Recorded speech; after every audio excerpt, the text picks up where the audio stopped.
When homeless veteran Thomas Wright finds a wallet containing $5,000 in cash, his honest decision to return it leads him to Alexander Price, a ruthless real estate mogul who learns that his father's death in Vietnam wasn't the heroic accident he believed, but a murder that would expose decades of corruption. But before we continue this powerful story, make sure to hit subscribe and let us know in the comments which city you're watching from today. The rain poured down hard on the streets of Boston as Thomas Wright pulled his worn jacket tighter around his shoulders. At 60 years old, the former soldier had seen better days. The shelter was full tonight, which meant another evening trying to stay dry under the overpass. As he walked past the towering Price Plaza building, something caught his eye. A leather wallet, expensive looking and completely out of place in this part of town. Someone must be missing this, Thomas said to himself, picking up the wallet. He thought about the $5 he had in his pocket, barely enough for a cup of coffee at the diner where they let him sit for hours to stay warm. Inside the wallet, Thomas found credit cards, business cards, and $5,000 in cash. His hands trembled as he counted the money. $5,000. That kind of money could get him off the streets, at least for a while. But something else in the wallet made his heart stop. An old photograph, worn at the edges but still clear. "Richard," Thomas whispered, touching the face in the photo. There they were, both of them in their military uniforms, arms around each other's shoulders, smiling like they had their whole lives ahead of them. Richard Price, his best friend from Vietnam, the man who had saved his life more times than he could count. According to the driver's license, the wallet belonged to Alexander Price, CEO of Price Development Corporation. Thomas knew that name. Everyone in Boston did. Alexander Price was famous for buying up old neighborhoods and turning them into expensive condos. Just last month, he'd forced out the residents of the Mason Street boarding house where Thomas sometimes found a bed. "Your father would be ashamed," Thomas muttered, looking up at the gleaming Price Plaza building. But even as the words left his mouth, he knew what he had to do. Richard Price had died trying to save others. Thomas couldn't dishonor that memory, not even for $5,000. The next morning, Thomas cleaned himself up as best he could at the public restroom. He combed his gray hair and washed his face, trying to look presentable. The security guard at Price Plaza took one look at his worn clothes and stepped in front of him. "Sir, this is private property," the guard said, hand on his radio. "I'm going to have to ask you to leave." "I need to see Alexander Price," Thomas insisted, holding up the wallet. "I found his wallet. There's something in here he needs to see." The guard's eyes narrowed. "Where did you get that? Hand it over right now." Before Thomas could explain, two more security guards appeared. They grabbed his arms, twisting them behind his back. The wallet fell, spilling its contents across the polished floor. The old photograph fluttered out, landing face up. "What's going on here?" a sharp voice demanded. The lobby fell silent as Alexander Price himself stepped out of the elevator. He was tall like his father, but that's where the resemblance ended.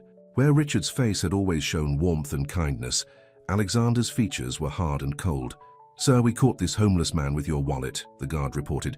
"We're calling the police now." Alexander started to nod, but then his eyes fell on the photograph. He picked it up, staring at the two young soldiers. "Where did you get this?" Alexander demanded, his voice shaking slightly. "That's my father." Thomas stood straight despite the guard's grip on his arms.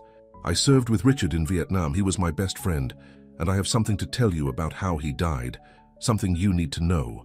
Alexander studied Thomas's face for a long moment. The lobby was absolutely silent except for the soft jazz music playing through hidden speakers. "Let him go," Alexander finally ordered. The guards released Thomas's arms but stayed close. "Come up to my office. I want to hear everything you have to say about my father." As they rode the elevator to the top floor, Thomas clutched Richard's old journal in his pocket. He'd carried it for 40 years, waiting for the right moment to fulfill his promise. Looking at Alexander's suspicious face, Thomas knew this wouldn't be easy, but he owed it to Richard to try. The elevator doors opened to reveal a massive office with floor-to-ceiling windows overlooking the city. A man in an expensive suit was waiting there, Edward Harrington, head of security, though Thomas had no way of knowing that this man was the son of the corrupt colonel who had sent Richard to his death. "Should I stay, Mr. Price?" Harrington asked, giving Thomas a cold look. "Yes," Alexander said, sitting behind his massive desk. "Now, Mr. Wright, Thomas Wright. Mr. Wright, tell me about my father." Thomas took a deep breath and began to speak. unaware that his words would set in motion events that would change not just his life, but the lives of everyone in that room. The rain continued to fall outside the windows of Price Plaza, but inside a 40-year-old story was finally about to be told. Alexander Price's office was silent as Thomas settled into the leather chair. Edward Harrington stood by the door, his face unreadable. Outside, the city stretched out below them, but Thomas's mind was far away, back in the jungles of Vietnam. "Your father was the bravest man I ever knew," Thomas began, his voice steady. "We met during basic training in 1969. I was scared out of my mind, but Richard, he always knew exactly what to say to keep our spirits up." Alexander leaned forward slightly. "My mother said he volunteered for Vietnam. She never understood why." "He did it for you," Thomas said. "The military paid better than his construction job. He wanted to make sure you could go to any college you wanted." Thomas smiled at the memory. "He carried your picture everywhere, showed it to everyone. 'That's my boy,' he'd say. 'He's going to build something great someday.'" Alexander's face tightened. "I've built something great. Price Development is one of the largest real estate companies in New England." "By tearing down people's homes?" Thomas couldn't help asking. "The Mason Street boarding house, those people had nowhere else to go." "Business is business," Alexander said coldly. "I didn't ask you here for a lecture on ethics. Tell me about how my father died." Thomas noticed Edward Harrington shift uncomfortably by the door. "It started with Colonel James Harrington," Thomas said, watching Edward's reaction. "Your father, Mr. Harrington, he was our commanding officer." Edward's face went pale. "My father was a decorated officer who served this country with honor." "Your father was running a smuggling operation," Thomas countered, "using military transport to move drugs and weapons. Richard found out about it." Alexander held up his hand. "Wait, are you accusing Colonel Harrington of corruption? Do you have any proof?" Thomas pulled out the worn journal. "Richard kept records, names, dates, cargo manifests that didn't match official documents. He was going to report it when we got back to base." "This is ridiculous," Edward snapped. "Mr. Price, this man is clearly making up stories to gain your sympathy. Probably wants money." "I want the truth to be told," Thomas said firmly. "Richard died because he was honest, because he wouldn't look the other way." Alexander took the journal, opening it carefully. His father's handwriting filled the pages, neat, orderly entries detailing daily life in Vietnam. But as he read, further the entries became more troubled, more urgent. "May 15th, 1970, Alexander read aloud. "Something's wrong with these shipments. The manifests don't match what's being loaded. Colonel H says it's a clerical error, but I've seen men unloading crates at night. Tom agrees something's not right here." Edward moved toward the desk. "Sir, this could be forged. We should have it examined." "It's your father's writing," Thomas said to Alexander. "You know it is. Keep reading." Alexander turned more pages, his hands starting to shake. "June 1st, 1970. If anything happens to me, the evidence is in my footlocker. Tom knows where. Colonel H threatened me today. Said accidents happen in war zones, but I can't let this go. Alex deserves to know his father stood up for what's right." The office was silent as Alexander read. Thomas watched the emotions play. Across his face, doubt, anger, grief. Edward Harrington stood rigid by the door, his confidence cracking. "The night before the ambush," Thomas continued, "Richard told me everything. He'd gathered proof that Colonel Harrington was working with local drug lords, using military vehicles to transport heroin. The colonel found out and arranged a special mission, supposedly, to rescue orphans from a village near the Cambodian border. But there were no orphans," Alexander said, still reading the journal. "No, it was a trap. We were ambushed the moment we landed, but there were children there, not orphans, but witnesses to Harrington's operation. The colonel wanted them eliminated." Edward's face had gone completely white. "You can't prove any of this." "Richard proved it," Thomas said. "All the evidence was in his footlocker, but when he was hit, he made me choose, save him or save the children. He looked me in the eye and said, 'Tell Alex I died trying to help others. That's how I want him to remember me.'" Alexander closed the journal slowly. "What happened to the evidence?" "Gone. The footlocker disappeared after the ambush. Colonel Harrington made sure of that. But Richard's journal survived because I kept it safe, waiting for the right time to tell you the truth." "Mr. Price," Edward interrupted. "You can't possibly believe—" "Shut up, Edward," Alexander snapped. He stood up, walking to the window. The city below was starting to light up as evening approached. "All these years, I thought my father died in a routine mission. A random ambush. My mother never recovered from losing him. He was a hero, Thomas said quietly. Not just for fighting in the war, but for standing up against corruption, for choosing to protect innocent lives. Alexander turned back to face them. His eyes were red. Edward, is this true? Did your father arrange my father's death?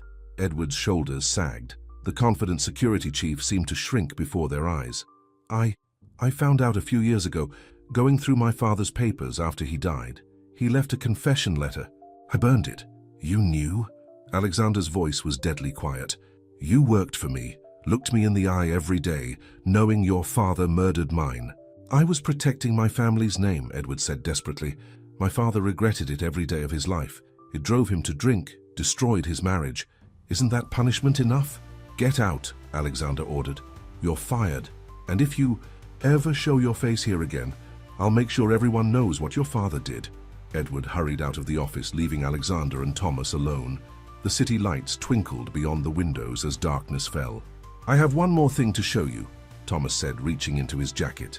He pulled out an envelope, yellowed with age. Your father wrote this the night before he died. Asked me to give it to you when I told you the truth. Alexander took the envelope with trembling hands. His father's handwriting spelled out his name on the front. He opened it carefully, unfolding the letter inside. Dear Alex, he read aloud, his voice breaking. If you're reading this, something has happened to me, but I need you to know that everything I did for you. Not just to give you a better life, but to show you that doing the right thing matters more than money or power. Tom Wright is the best man I've ever known. He'll tell you the truth about what happened to me. Trust him. And remember, son, a man's legacy isn't in the buildings he builds or the money he makes. It's in the lives he touches and the good he does in the world. I love you, Dad. Alexander sat down heavily in his chair, the letter clutched in his hand. Outside his office, the city hummed with life, unaware that 40 years of lies were finally unraveling in the top floor of Price Plaza. Thomas stood up quietly. I should go. You have a lot to think about. Wait, Alexander said. Where are you staying tonight? The shelter if there's room, the overpass if there isn't. Alexander looked at his father's friend, this homeless veteran who had carried the truth for 40 years, waiting for the right moment to fulfill his promise, who had found a wallet full of cash and chosen honesty over need. Not anymore, Alexander said. I have a guest apartment in this building. It's yours for as long as you need it. And tomorrow we're going to talk more about my father, about the man he was, the man I should have been. As Thomas followed Alexander to the elevator, he felt the weight of 40 years lifting from his shoulders. Richard's last wish had finally been fulfilled. His son knew the truth, and maybe, just maybe, that truth would help Alexander become the man his father had always believed he could be. The guest apartment on the 15th floor of Price Plaza was bigger than any place Thomas had stayed in the past 20 years. He sat on the edge of the plush bed, still in his worn clothes, feeling out of place among the expensive furniture and modern art. A knock on the door made him jump. It was past midnight, but Alexander Price stood in the hallway, his tie loosened and jacket gone. He held a bottle of whiskey and 2 glasses. I couldn't sleep, Alexander said. Too many questions. Will you tell me more about my father? About your time together in Vietnam? Thomas nodded, moving to the living room. Alexander poured them each a drink and sat down in one of the leather armchairs. Your father saved my life the first week we were in country, Thomas began, taking a small sip. We were on patrol and I stepped right toward a tripwire. Richard tackled me before I could trigger it. That's when we really became friends. Mom never talked much about his time there, Alexander said. It was too painful for her. All I have are a few letters he sent home. He wrote to her every day, Thomas smiled. And to you, even when you were too young to read them. He'd tell us about the letters at night, sitting around camp. Alex took his first steps today, he'd say. Or Helen says he's already trying to build things with his blocks. Alexander's hands tightened around his glass. I barely remember him. Just fragments. Him teaching me to throw a baseball, carrying me on his shoulders at a parade. He missed you terribly, but he was so proud when he got the letter saying you'd been accepted into that fancy preschool. Said it was worth every extra patrol he volunteered for to make sure you had the best education. The city lights twinkled outside the floor-to-ceiling windows as Thomas continued his story. He told Alexander about the long nights on watch, when Richard would share his dreams for his son's future, about the Christmas they spent in the jungle, when Richard organized a secret Santa exchange for the whole unit, using supplies from care packages. That was your father, Thomas said. Always thinking of others, always trying to make things better, even in the worst situations. How did he discover what Colonel Harrington was doing? Alexander asked, pouring them each another drink. Thomas's face darkened. It started with the missing supplies, medicine and food that never made it to the villages we were supposed to be helping. Richard was good with numbers. He kept track of everything, started noticing patterns. Like what? Certain shipments would arrive late at night, different manifests for the same cargo, villages that were supposed to receive aid but never did. Richard started investigating quietly, keeping notes in his journal. Alexander pulled out the journal which he'd brought with him. Tell me about this entry, he said, turning to a dog-eared page. March 12th, 1970. Something's wrong with the new supply route. H insists we avoid certain checkpoints. Saw unmarked trucks last night. Need to tell Tom. Thomas nodded slowly. That was when he first told me his suspicions. We started watching more carefully. Noticed Colonel Harrington meeting with men who weren't military, local drug lords, we found out later.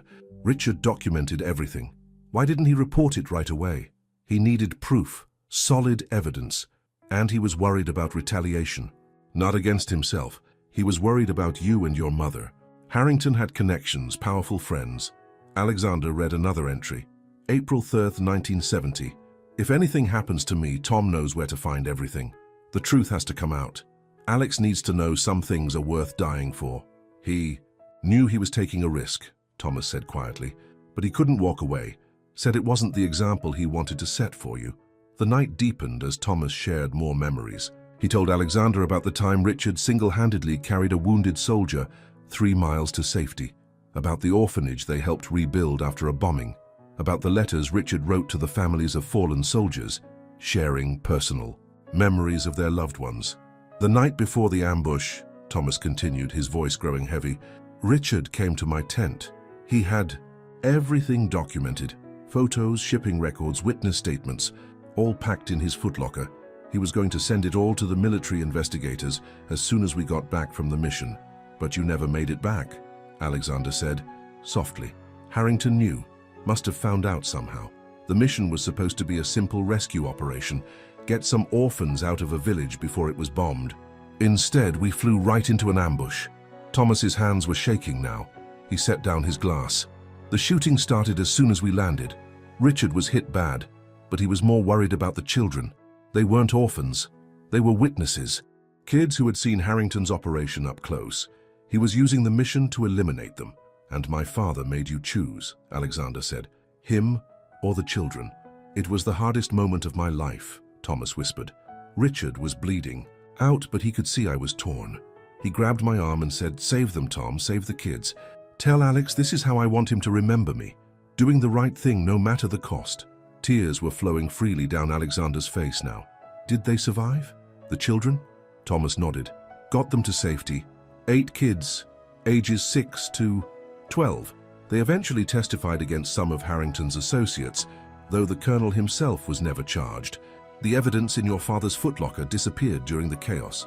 But you kept his journal, Alexander said. All these years. I made a promise. To make sure you knew the truth someday. To make sure you understood what kind of man your father was. Alexander stood up suddenly, walking to the window. The first light of dawn was starting to appear on the horizon. I've spent my whole life building this company, he said. Making money, acquiring property, destroying communities in the name of progress. I thought I was building something great, like he wanted. But I got it all wrong, didn't I? It's not too late, Thomas said gently. Your father believed in second chances, in doing the right thing, no matter when you start. Alexander turned back to face Thomas, his expression determined.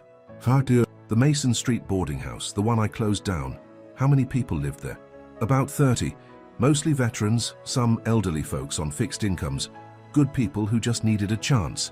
Find them, Alexander said. All of them. I'm going to make this right. And then we're going to do more. My father wanted me to build something great. Fine. But this time we're going to build something that helps people, not hurts them. As the sun rose over Boston, 2 men sat in a luxury apartment, surrounded by memories of a war long past and plans for a future neither had imagined possible. In the pocket of Thomas's worn jacket, the old photograph of 2 young soldiers seemed to carry a new weight, not of guilt or unfulfilled promises, but of hope and redemption. "Tell me more about him," Alexander said as the morning light filled the room. "Tell me everything. I want to know the man my father really was." And so Thomas continued his stories as a new day dawned, each memory helping to bridge the gap between the father Richard Price had been and the son he had always believed Alexander could become. Edward Harrington sat in his home office, staring at the phone. He'd just finished his 5th call to the board members of Price Development Corporation. Everything he'd worked for was falling apart, all because of one homeless veteran with an old journal. "I won't let them destroy my father's name," he muttered, pulling out a locked drawer from his desk. Inside was a stack of papers he'd never shown anyone, not even his wife, his father's private files, including documents that could destroy Alexander, Price's company if they ever came to light. The doorbell rang. Edward quickly locked the drawer and went to answer it. A tall man in an expensive suit stood on his doorstep. "Michael Davis," the man introduced himself, "CEO of Davis Properties. May I come in?" Edward knew Davis well. He was Alexander Price's biggest competitor, always trying to take over Price Development's projects. He led the visitor to his office. "I hear you've had some trouble at Price Plaza," Davis said, settling into a leather chair. "Something about Alexander Price firing you?" "News travels fast," Edward replied bitterly. "It does in our business.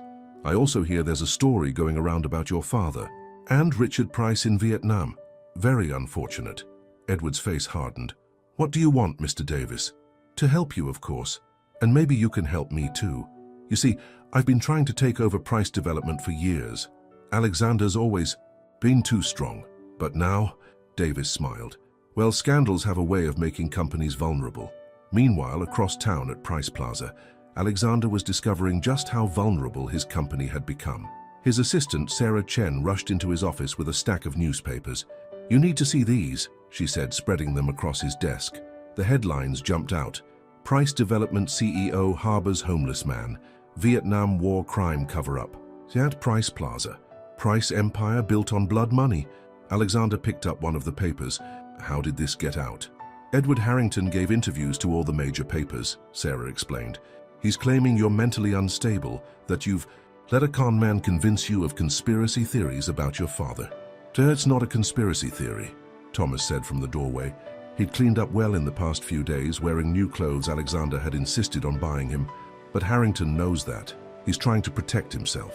Alexander ran his hands through his hair in frustration. "The board is meeting this afternoon. They're worried about the company's reputation. Some of our biggest projects are at risk." "Your father faced worse odds," Thomas reminded him. "He didn't back down then." "Mr. Price," Sarah interrupted, "there's something else. The residents of the Mason Street boarding house, they're being interviewed on Channel 5 tonight, talking about how Price Development destroyed their community." Alexander stood up and walked to the window, looking out at the city he'd helped reshape. Every gleaming tower his company had built had displaced someone else. Every luxury condo had pushed out families who'd lived in their neighborhoods for generations. "Good," he said finally. "Good?" Sarah asked, confused. "Let them tell their stories. It's time people heard the truth, all of it." He turned back to face them. "Thomas, you said you could find the former residents."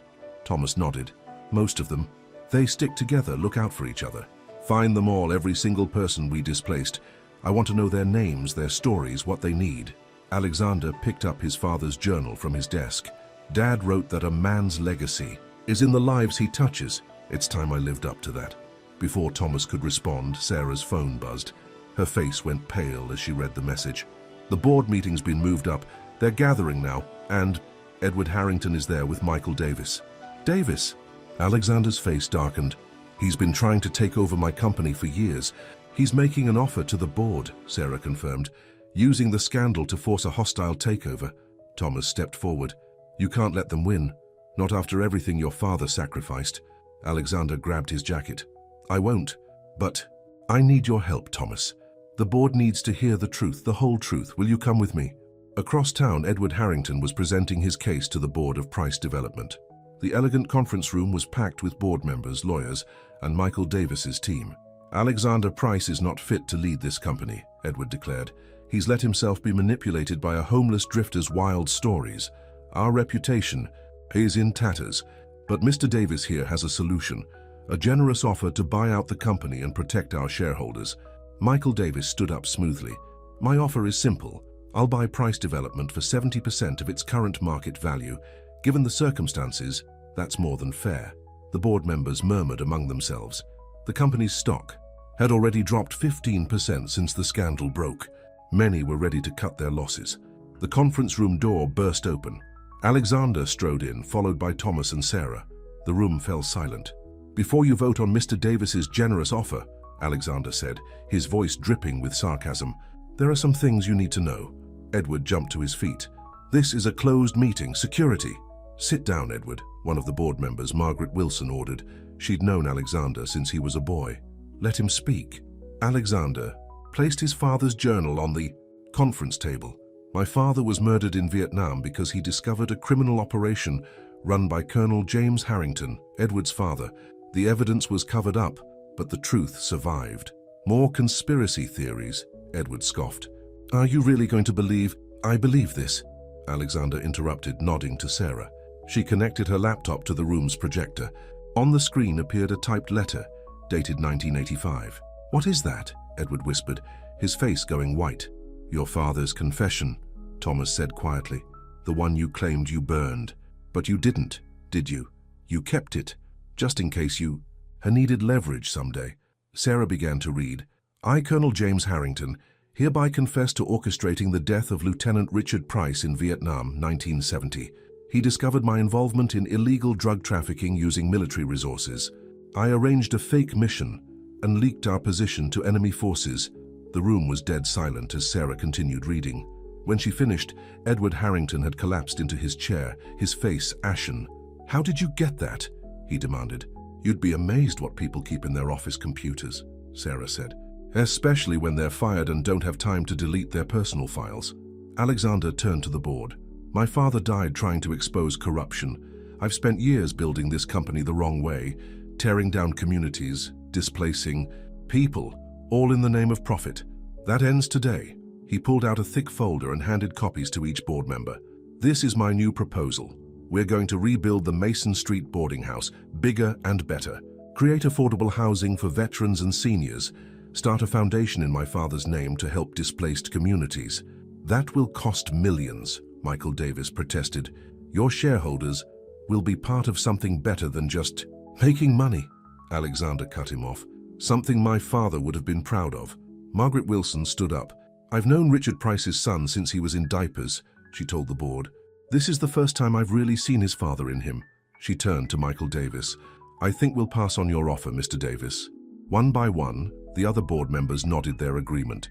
Edward Harrington stormed out, followed by a furious Michael Davis. The room gradually emptied until only Alexander, Thomas, and Sarah remained. "Your father would be proud," Thomas said softly. Alexander picked up the journal, running his fingers over the worn cover. "This isn't over. Edward Harrington won't give up easily, and rebuilding everything we've torn down, it's going to be a long road." "But you won't walk it alone," Sarah said, gathering her papers. Thomas smiled, remembering long nights in Vietnam when Richard would talk about his dreams for his son's future. "Your father always said you'd build something great someday. He just knew it would take time for you to figure out what that meant." Outside the conference room windows, the Boston skyline stretched out before them, a city of glass and steel that Alexander had helped shape. But now, looking at that same view, he saw something different. Not just buildings, but lives, not just profits, but possibilities. "Let's get to work," he said, leading them out of the conference room. "We have a lot of promises to keep." The evening light was fading at Mason Street as Alexander and Thomas walked through the empty boarding house. Dust covered the old furniture, and family photos still hung on some walls, memories left behind when the residents were forced out. "Mrs. Rodriguez lived here," Thomas said, stopping at a small room on the second floor. "She used to make tamales for everyone on Sundays. Been in this neighborhood for 40 years before the eviction notice came." Alexander touched the faded wallpaper, shame burning in his chest. "Where is she now?" "Living with her daughter in a tiny apartment across town. She cries every time she passes this street." They continued their tour of the old building, Thomas pointing out room after room, sharing stories of the lives that had once filled these walls. In the gathering darkness, Alexander could almost hear the echoes of the community his company had destroyed. Back at Price Plaza, Sarah Chen was working late, digging through Richard Price's journal for anything that might help protect the company from Edward Harrington's next move. She was about to give up when something caught her eye, a page where the writing seemed different, pressed harder into the paper. She held the journal under her desk lamp, tilting it to catch the light. There, in the margin, barely visible, a series of numbers. "Mr. Price," she called Alexander on his cell, "I think I found something." 30 minutes later, Alexander and Thomas rushed into the office. Sarah showed them her discovery. "Look at these numbers," she said. "They're not dates or coordinates. And see how they're written." Your father pressed down hard like he wanted. To make sure they survived, Thomas took the journal, his hands trembling slightly. "I remember Richard writing in this the night before the ambush. He was using a flashlight, trying not to wake the others." Alexander studied the numbers. Could it be a bank account? A safety deposit box? "Better," Sarah said, pulling up her computer screen. "I cross-referenced these numbers with your father's military records. They match the serial number of his footlocker, the one that disappeared after his death." "The footlocker with all the evidence against Colonel Harrington?" Thomas breathed. "But that was destroyed decades ago." "Was it?" Sarah typed rapidly on her keyboard. According to these old base records, a footlocker with this serial number was shipped to a military storage facility in 1970. It was logged as personal effects and never claimed. Alexander grabbed his jacket. "Where's the facility?" "That's the problem," Sarah said. "It was decommissioned in 1985. All unclaimed items were supposed to be destroyed or auctioned off." "Supposed to be," Thomas said thoughtfully. "But Richard was smart. He would have had a backup plan." He took the journal again, running his fingers over the worn pages. "There's something else here. Look at these letters," he underlined throughout. "The entries, they're not random." Working together, they spent hours decoding Richard's hidden message. As the night deepened, more employees joined them. People who had heard about Alexander's stand against Harrington and Davis, who believed in the company's new direction. Finally, at 3 in the morning, Sarah cracked it. "It's an address," she announced, "to a private storage facility in Cambridge. And look at the name on the rental agreement, Helen Price." "My mother," Alexander said softly. "Dad put it in her name." Dawn was breaking as they pulled up to the storage facility.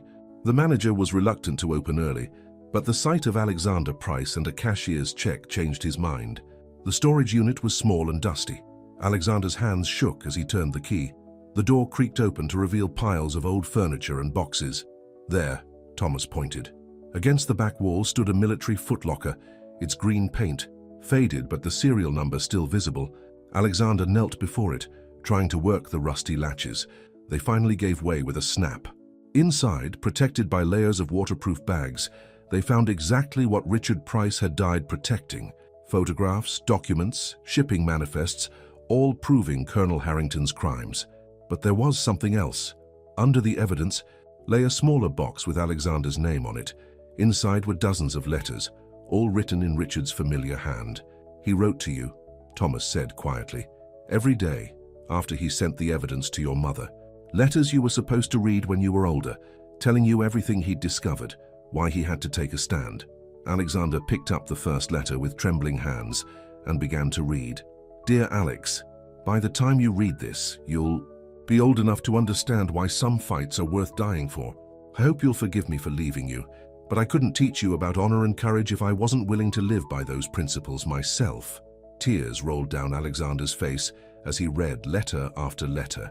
His father's words, preserved for decades, finally reached him. Each page revealed not just evidence of corruption, but a father's love and hopes for his son. Back at Price Plaza, the story took on a life of its own.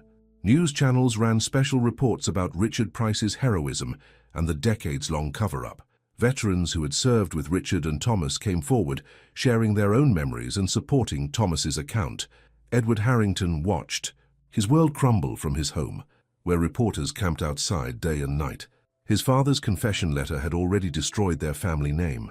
Now, with the discovery of Richard's footlocker and its damning evidence, there was nowhere left to hide. But Alexander wasn't interested in revenge. Instead, he focused on making things right. The Mason Street boarding house would be rebuilt bigger and better. Its former residents would be welcomed back, their rents guaranteed affordable for life.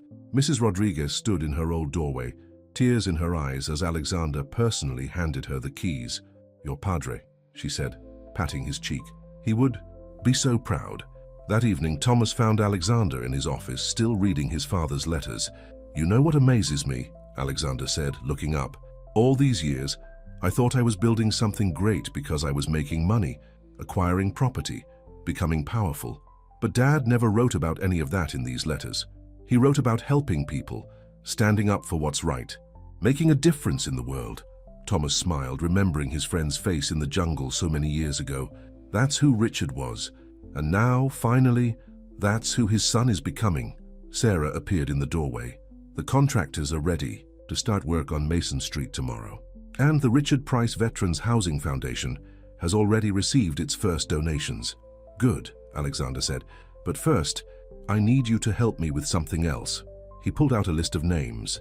Every person and family Price Development had displaced over the years. "We've got a lot of lives to rebuild." As night fell over Boston, 3 people sat in a high-rise office, planning how to turn a real estate empire into something more meaningful. Outside, the city lights twinkled like stars, each one representing a life, a story, a possibility for redemption. In Thomas's pocket, the old photograph of 2 young soldiers seemed to carry a different weight now. Richard's legacy wasn't just in the evidence he'd preserved or the son he'd left behind. It was in the changes that legacy was creating, one life at a time. And somewhere Thomas knew Richard Price was smiling. The morning headlines hit Alexander's desk like bombs. "Price Development stock plummets. Investors pull out of Price projects. Development empire on the brink." But it was the letter sitting on top of the newspapers that made his hands shake.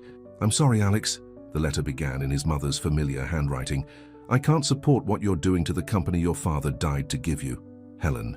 Price had always been Alexander's strongest supporter. Now, influenced by board members loyal to the old way of doing business, she had sided against her own son. The letter ended with words that cut deep. "Your father wanted you to build something. Great, not tear down everything we worked for." "She's wrong," Thomas said from the doorway. He'd heard about the letter from Sarah. "Richard would be proud of what you're doing." Alexander crumpled the letter in his fist. "Would he? The company's losing millions. Half our investors have backed out. The Mason Street project is stalled because no bank will finance us." "Mr. Price," Sarah interrupted, hurrying into the office. "The contractors at Mason Street are walking off the job. They say their payments were stopped." "What? I signed those checks myself." "Michael Davis," Sarah explained. "He bought their company last week. Now he's ordered them to break the contract."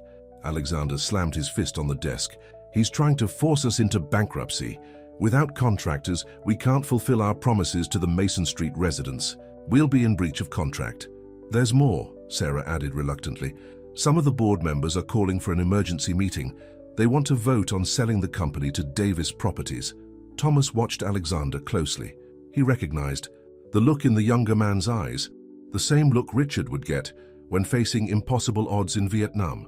"Maybe they're right," Alexander said quietly. "Maybe I'm destroying everything my father built." "Your father didn't build this company," Thomas said firmly.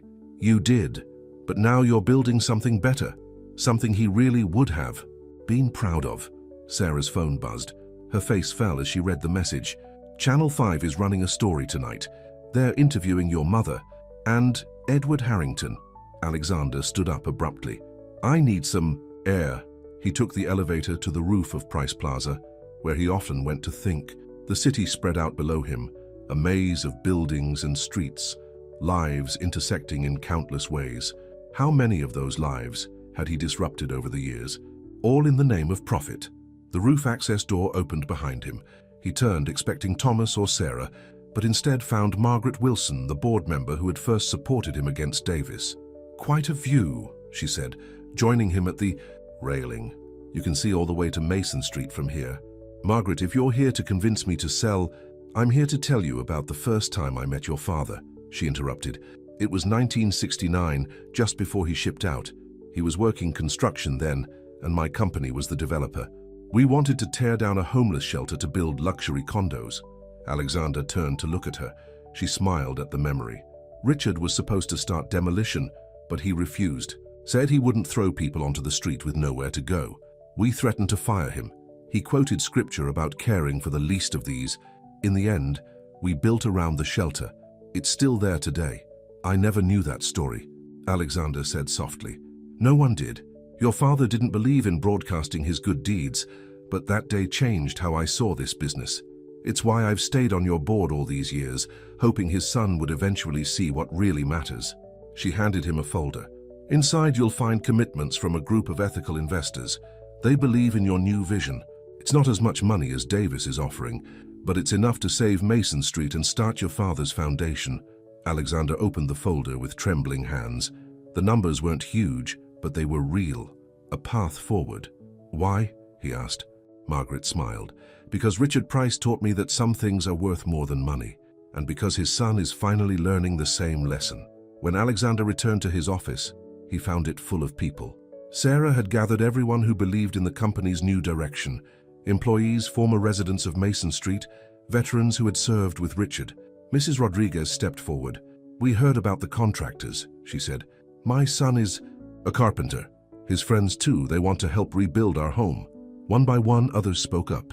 A retired architect offered his services for free. A group of veterans volunteered to provide security at the construction site. The owner of a small construction company pledged his equipment and workers. See, Thomas said quietly, your father's legacy isn't about buildings or money. It's about bringing people together to do what's right. The office phone rang. Sarah answered it, then held it out to Alexander with a strange look on her face. It's your mother. Helen Price had watched the early coverage of her upcoming TV interview, seen how the producers had edited her words to make it seem like she was attacking her own son, seen Edward Harrington's smug face as he talked about preserving the company's traditions. I was wrong, she told Alexander, her voice breaking. Your father, he would have done exactly what you're doing. I'm withdrawing from the interview, and I'm calling every board member I know. We're going to fight this, Alex, together. That evening, Alexander called his own board meeting. The room was packed, not just with board members, but with employees, community members, and investors who believed in the new vision. Price Development was built on the idea of changing skylines, he told them. But my father understood something I forgot, that real change isn't about buildings, it's about people. He laid out his plan. The company would split in two. The traditional development arm would continue, but with a commitment to ethical development and community preservation. The new Richard Price Foundation would focus on affordable housing, veteran support, and community rebuilding. Some of you will think this is bad business, he acknowledged. Maybe it is, but my father died fighting for what he believed in. The least I can do is risk my company for what I believe in. The vote wasn't even close. Later that night, Thomas found Alexander in his father's old storage unit, reading through more of the letters. You know what I keep thinking about, Alexander said. That wallet. If you hadn't found it, if you hadn't been honest enough to return it, Thomas smiled. Your father always said everything happens for a reason. There's still so much to do, Alexander sighed. Davis won't give up. The Mason Street project is just the beginning, and changing how we do business, it's going to be a long road. But you won't walk it alone, Thomas reminded him. Outside, the city was coming alive with evening lights. Somewhere out there, Michael Davis was plotting his next move. Edward Harrington was nursing his wounded pride, and hundreds of lives were waiting to be touched by the changes starting in this dusty storage room. Alexander carefully packed up his father's letters. Dad wrote in one of these that a man's legacy isn't in the buildings he builds, but in the lives he touches. I think I'm finally starting to understand what he meant. As they left the storage unit, Alexander paused. Thomas, thank you, not just for returning the wallet, but for helping me find my way back to who I was supposed to be. Thomas thought about the young soldier he'd known in Vietnam, who had died believing his son would someday understand what really mattered in life. Your father knew who you would become, he said softly. He was just waiting for you to figure it out yourself. Michael Davis stood at the window of his penthouse office, watching the construction crews at Mason Street through high-powered binoculars. Despite his best efforts to stop the project, work had resumed. The sight of volunteers and community members working alongside professional contractors made his blood boil. This isn't over, he muttered, turning to Edward Harrington, who sat nervously on the leather couch. Alexander Price thinks he can change how business is done in this town. He's about to learn a hard lesson. The press has turned against us, Edward warned. Ever since Helen Price withdrew from that interview and started supporting her son, the press can be bought, Davis snapped. And we still have one card left to play. He pulled out a folder marked Classified Vietnam War. Records. Your father wasn't the only one with secrets, Edward. Richard Price had a few of his own. Across town, the Mason Street project was flourishing. Alexander walked through the construction site with Thomas and Sarah, greeting workers by name.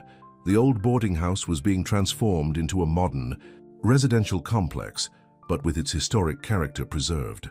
Mrs. Rodriguez's tamale stand will go here, Alexander said, pointing to a space in the planned community kitchen. And this whole floor will be dedicated to veteran housing. Mr. Price? One of the security guards came running up. You need to see this. Channel 5 News. They're running a story about your father. They rushed to the site office, where workers were gathered around a small TV. Michael Davis was on screen being interviewed. These documents prove that Richard Price was no hero, Davis was saying. He was involved in black market dealings in Vietnam. The very crimes he accused Colonel Harrington of, he was guilty of them himself. The camera showed grainy photographs, documents with Richard's signature. Edward Harrington appeared next, holding up more papers. My father was a scapegoat, he declared. Richard Price tried to frame him to cover his own crimes. The real tragedy is that his son is using a false legacy to destroy a great company. Alexander's hands clenched into fists, but before he could speak, Thomas started laughing. Thomas? Sarah asked, concerned. Those documents, Thomas said, wiping tears of mirth from his eyes. I remember when Richard created them. It was part of his plan to expose Harrington. Alexander turned to him. What do you mean? Your father was smarter than people gave him credit for. He knew Harrington was watching him, so he created a false trail, made it look like he was involved in the smuggling operation. It was all carefully documented in his journal, which Davis and Harrington obviously haven't read carefully enough. Sarah was already pulling up the relevant journal entries on her tablet. He's right. Look at these dates. Your father documented everything. How he planted false evidence, knowing Harrington would find it. It was all part of a bigger plan. But why? Alexander asked. To get them to reveal themselves, Thomas explained. Richard knew the only way to expose the whole operation was to make Harrington think he had the upper hand. He wrote it all down, knowing someday the truth would come out. Alexander grabbed his phone and dialed Channel 5. This is Alexander Price. I have some documents your viewers need to see. An hour later, the same news program was telling a very different story. Richard's journal entries were displayed on screen, alongside the evidence from his footlocker. The reporter explained how Richard Price had orchestrated an elaborate sting operation, creating false documents to trick Colonel Harrington into revealing his real crimes. In his penthouse office, Michael Davis watched his plan crumble. His phone was ringing non-stop, investors pulling out, board members resigning, reporters asking for comments. Edward Harrington had disappeared, leaving Davis to face the fallout. Alone. The final blow came that evening. Federal agents arrived at Davis Properties with warrants. It seemed the investigation into Vietnam-era crimes had uncovered something more recent: years of real estate fraud, bribery, and corruption. You destroyed my father's name to hide your own crimes, Alexander told Davis as the agents led him away. But the truth has a way of coming out. At Mason Street, the community gathered for an impromptu celebration. Mrs. Rodriguez's tamales were passed around as people shared stories of Richard Price. Not just Thomas's war memories now, but Helen Price's tales of their early years and new stories from veterans who had served with him. Your father planned it all, Thomas told Alexander as they watched the crowd. Even from 40 years ago, he made sure the truth would be protected. He just needed someone worthy to find it. I still don't understand one thing, Alexander said. That wallet, did you really just find it by accident? Thomas smiled mysteriously. Your mother asked me the same question. Maybe it was accident, maybe it was fate, or maybe your father's still watching out for you, making sure you found your way. The next morning's headlines told the full story. Davis arrested for fraud, Vietnam War hero's name cleared, Price development leads housing revolution. But it was the small story on page 3 that meant the most to Alexander. An interview with a formerly homeless veteran who had just moved into the first completed unit at Mason Street. Richard Price died trying to help others.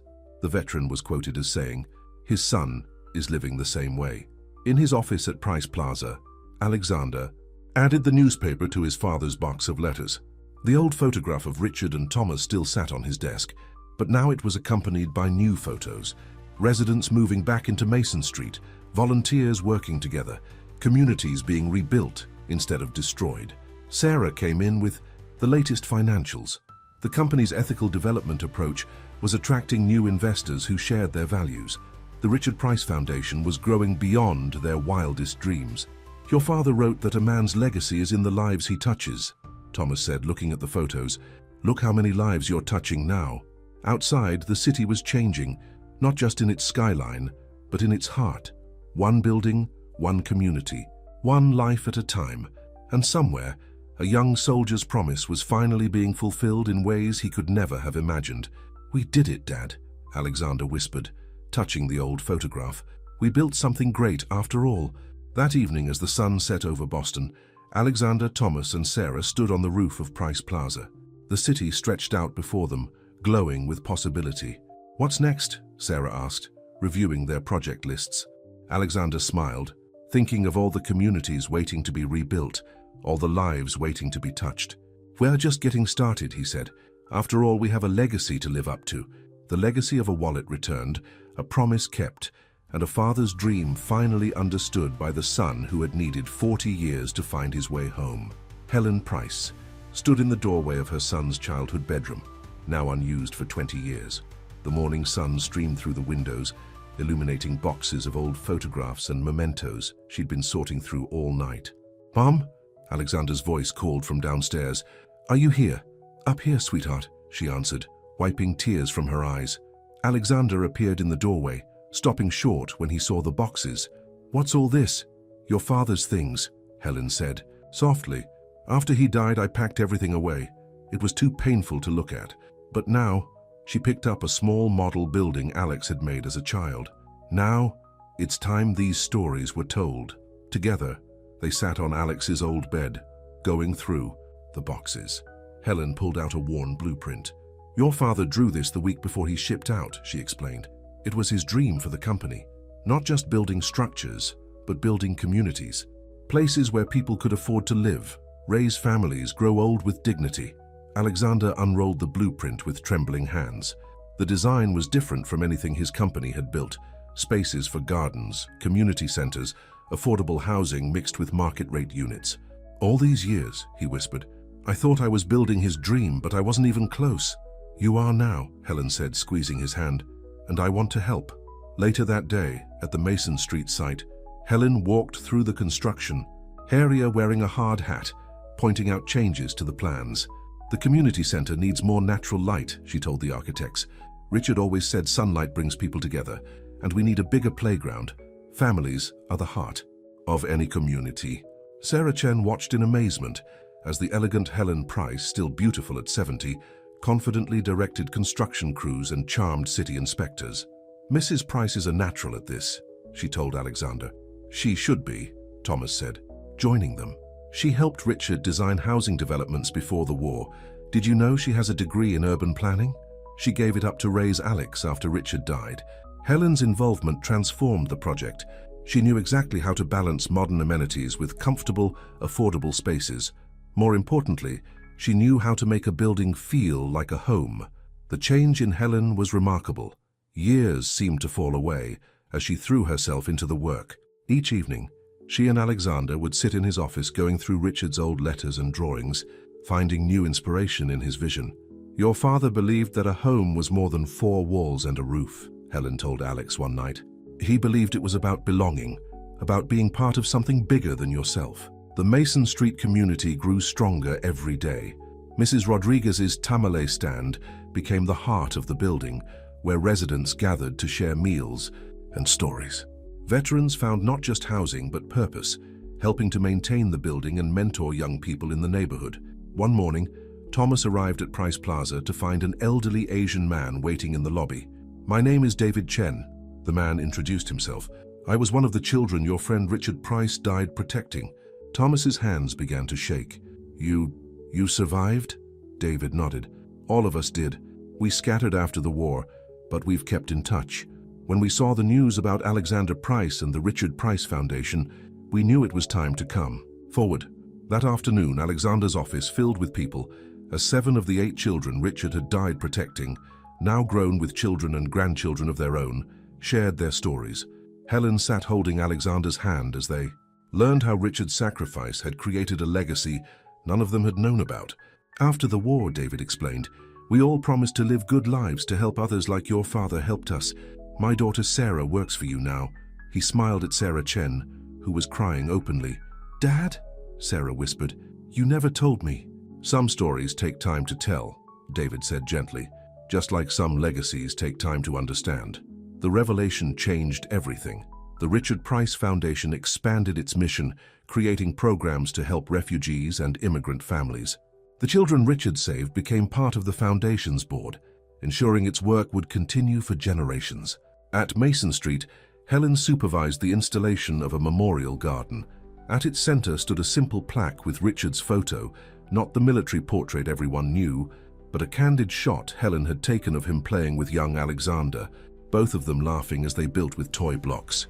"He would have loved this," Helen told Thomas as they watched residents plant flowers around the memorial. Not the plaque or the recognition, but this, people coming together, helping each other, building something meaningful. "He knew it would happen someday," Thomas replied. "That's why he left all those clues, all those breadcrumbs leading Alex home." The foundation's work began attracting attention from other developers. Some mocked their approach, calling it bad business, but others saw the success of Mason Street, the waiting lists for apartments, the strong sense of community, the positive press, and began to change their own practices. "You've started a revolution," Margaret Wilson told Alexander at a board meeting. "Other companies are realizing that ethical development can be profitable too." But it wasn't the profits that made Alexander proud. It was the sight of his mother, laughing with Mrs. Rodriguez as they planned community events. It was watching Sarah reconnect with her father and their shared history. It was seeing Thomas surrounded by veterans who had found not just housing, but healing in the community Richard's legacy had built. One evening, Alexander found his mother in the memorial garden, touching Richard's photograph. "I miss him every day," she said softly. "But now, for the first time since we lost him, I feel like he's still here, in the lives we're touching, in the work we're doing, in the family we're building," Alexander finished. "Not just you and me anymore, but all of these people. This is what Dad meant about building something great, isn't it?" Helen smiled through her tears. "He always said you'd figure it out eventually. He just knew it would take time for you to find your way home." Above them, the Boston sky turned purple with sunset. In the community room, they could hear Mrs. Rodriguez teaching young children to make tamales, while veterans shared stories in the garden. Sarah and her father sat on a bench nearby, making up for lost time. And Thomas stood at the edge of it all, watching the family that had grown from a single act of honesty. A wallet returned, a promise kept, a legacy reborn. "You know what your father would say about all this?" Thomas asked Alexander. "What?" "He'd say we're just getting started." And looking at the community growing around them, the lives being changed, the legacy being built day by day, Alexander knew it was true. They were just getting started, and the best chapters of their story were still to come. The autumn leaves drifted past the windows of Mason Street as Thomas led a group therapy session in the community room. A dozen veterans sat in a circle, sharing their stories of struggle and survival. In the 6 months since the building had opened, these weekly meetings had become a cornerstone of healing for many residents. "I didn't think I'd ever feel at home again," James Martinez, a young vet who'd been living on the streets until 3 months ago, was saying. "But here it's different. People understand." Thomas nodded, thinking of his own decades of homelessness, of the walls he'd built around his heart, until a lost wallet had changed everything. "Healing happens in community," he said. "That's something Richard always understood." Outside the room, Alexander paused in the hallway, listening. He'd come to deliver some paperwork, but found himself drawn to the voices inside. Each story echoed with pain, loss, and hope, the same journey he'd been on since learning the truth about his father. Sarah appeared beside him, holding a stack of files. "The Foundation's new project proposals," she whispered, "but they can wait." They stood together, listening as a veteran named Michael described his struggle to reconnect with his teenage daughter after returning from Afghanistan. "I didn't know how to be a father anymore," Michael said, his voice breaking. "But last week she came to visit. Mrs. Rodriguez taught us to make tamales together. It was the first time I'd heard my daughter laugh in years." In her apartment upstairs, Helen Price was having tea with Edward Harrington's wife, Patricia. After Edward's arrest, Patricia had been ostracized by their former social circle. But Helen, remembering her own years of grief and isolation after Richard's death, had reached out. "I keep asking myself how I didn't see it," Patricia was saying, turning her teacup in trembling hands. All those years, the signs were there. The late-night phone calls, the secret files, the way Edward would wake up screaming sometimes. "We see what we need to see to survive," Helen said gently. "I spent years avoiding Richard's letters, his photographs, anything that would force me to face the truth about how he died. Sometimes healing can only begin when we're ready to look." Across town, in a minimum security prison, Edward Harrington sat in his cell, reading a letter. It was from Thomas Wright, describing Richard Price's last moments, not with blame or anger, but with compassion and understanding. "Your father made terrible choices," Thomas wrote, "but he was also a man trapped by his own fears and failures." Richard understood that. It's why he left evidence of his own investigation, not just to expose the truth, but to offer a chance for redemption. That chance is still there, Edward. It's never too late to choose a different path. Edward's hands shook as he read the letter again. Decades of guilt, shame, and denial began to crack. For the first time since learning the truth about his father, he allowed himself to weep. Back at Mason Street, the community gathered for their weekly dinner in the garden. Mrs. Rodriguez's tamale stand had evolved into a full teaching kitchen, where residents took turns sharing recipes and traditions from their various cultures. Sarah sat with her father, David Chen, listening as he finally shared stories of his childhood in Vietnam, of the brave American soldier who had died so he could live. "Richard Price gave us more than just life," David told the gathered residents. "He gave us a chance to create something meaningful with that life. Each of you, every story of healing and hope in this building is part of his legacy." Alexander watched the scene from the garden wall, overwhelmed by the web of connections that had grown from his father's sacrifice. Thomas joined him, carrying 2 cups of coffee. "Sometimes I wonder," Alexander said, "if Dad somehow knew all this would happen. The wallet, the journal, the evidence, it's like he left a trail of breadcrumbs leading not just to the truth, but to healing." "Richard always said that wounds need air and light to heal," Thomas replied. "Maybe he knew that someday, when the truth finally came out, it would create space for everyone's healing. Not just yours and mine, but all of these people." Inside the community room, Helen was showing a group of children how to draw simple building plans, just as she had once taught young Alexander. Their laughter floated out to the garden, mixing with the evening air. "I have something to show you," Thomas said, pulling an envelope from his jacket. "Found it this morning in another box from the storage unit." Alexander opened the envelope to find a sketch his father had drawn in Vietnam. A simple scene of children playing in a garden while adults gathered nearby, sharing food and stories. "Look at the date," Thomas pointed. The sketch was dated the night before the ambush. Below it, Richard had written, "This is what we're fighting for, Tom. Not just buildings, but places where healing can happen, where broken people can become whole again. Someday Alex will understand." A commotion at the garden entrance drew their attention. Patricia Harrington had arrived with Edward's teenage son, Tommy, who had been struggling since his father's arrest. Mrs. Rodriguez immediately wrapped an arm around the boy's shoulders, leading him to the food table. "He needs this place," Patricia had told Helen earlier. "We both do." As the evening deepened, more people arrived. Veterans from Thomas's therapy group bringing their families, former residents of the old boarding house returning to share memories, children who had grown up in the neighborhood before Price Development's changes, coming home to heal old wounds. Sarah found Alexander still studying his father's sketch. "The Foundation's board meeting is tomorrow," she reminded him. "They're expecting our proposals for expanding the program." Alexander looked around the garden, at all the lives being mended in this space his father had somehow envisioned decades. "Gargo, tell them we're going to build more than just housing," he said. "We're going to build healing spaces, places where people can find their way home, just like we did." Thomas smiled, remembering Richard's words from so long ago. "Sometimes the greatest act of courage is to believe in healing, not just for ourselves, but for everyone whose life we touch."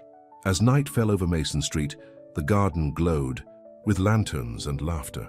Veterans who had been isolated for years sat sharing stories with teenagers who had felt lost.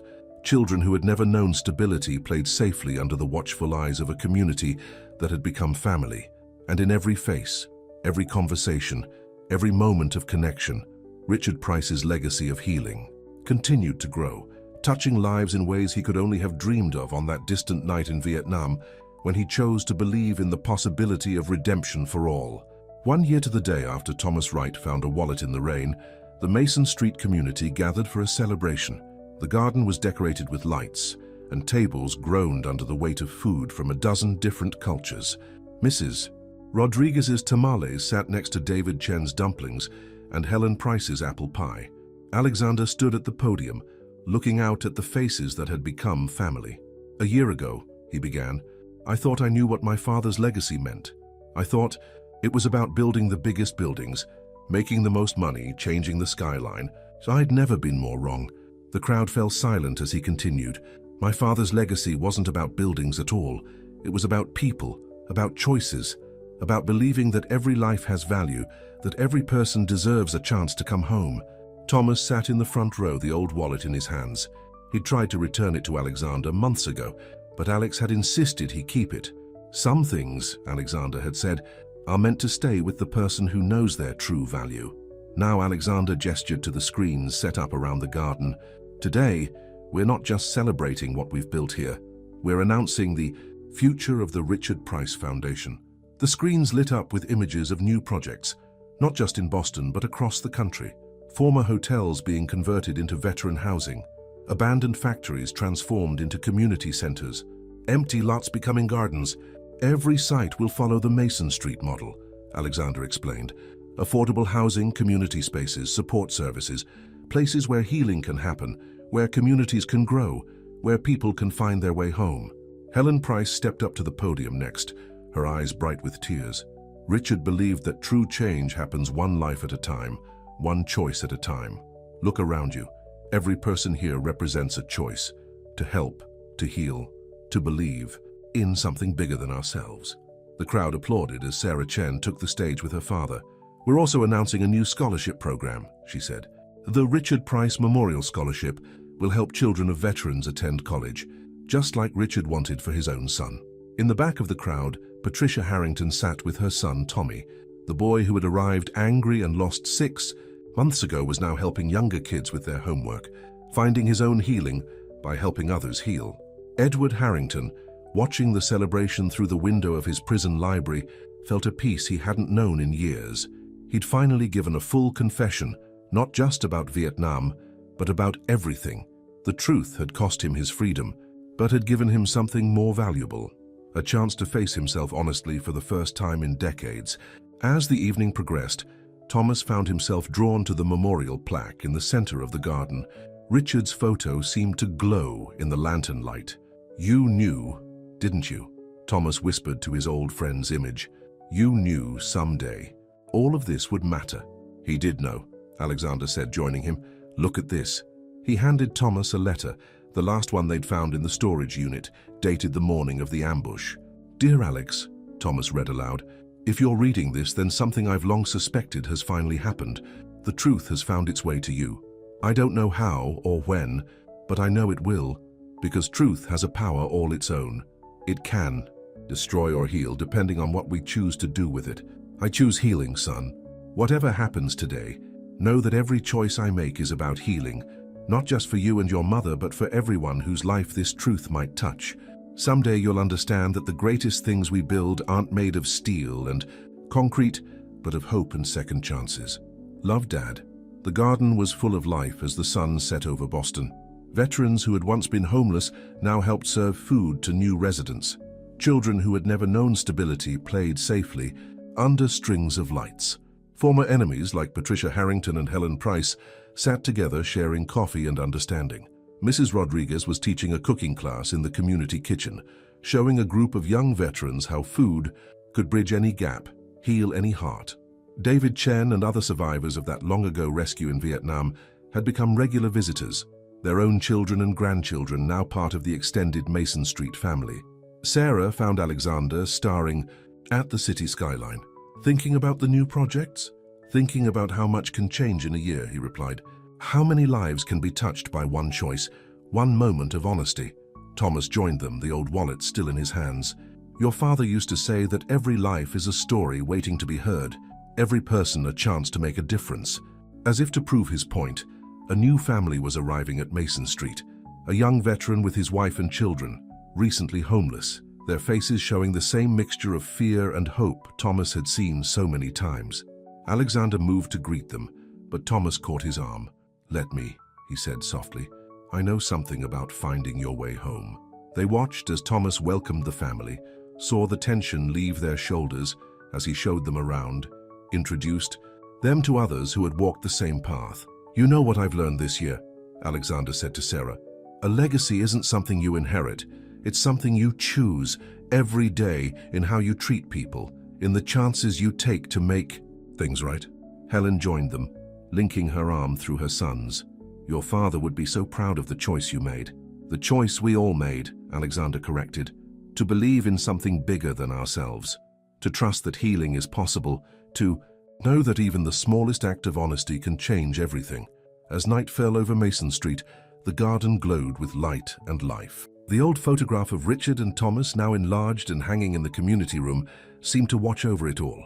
Two young soldiers who could never have imagined how their choices would echo through time, touching life after life. Thomas finally took the wallet from his pocket and opened it. The $5,000 had long since been donated to the foundation, but he'd kept something else, the original photo that had started it all. On the back, in Richard's handwriting, was a single line he'd never noticed before. "Every ending is just a new beginning in disguise." Looking around at the life blooming in this once abandoned place, at the healing happening in hearts that had been closed for years, at the legacy growing stronger with each new day, Thomas smiled. Richard had been right. As usual, this wasn't an ending at all. It was just the beginning. And somewhere, a young soldier's promise was being kept in ways he could never have imagined, touching lives he would never know, creating ripples of hope and healing that would continue long after this story was told. For in the end, the greatest legacy isn't in the buildings we build or the wealth we accumulate, but in the lives we touch, the healing we enable, and the love we leave behind. That was Richard Price's true legacy, and it was only just beginning.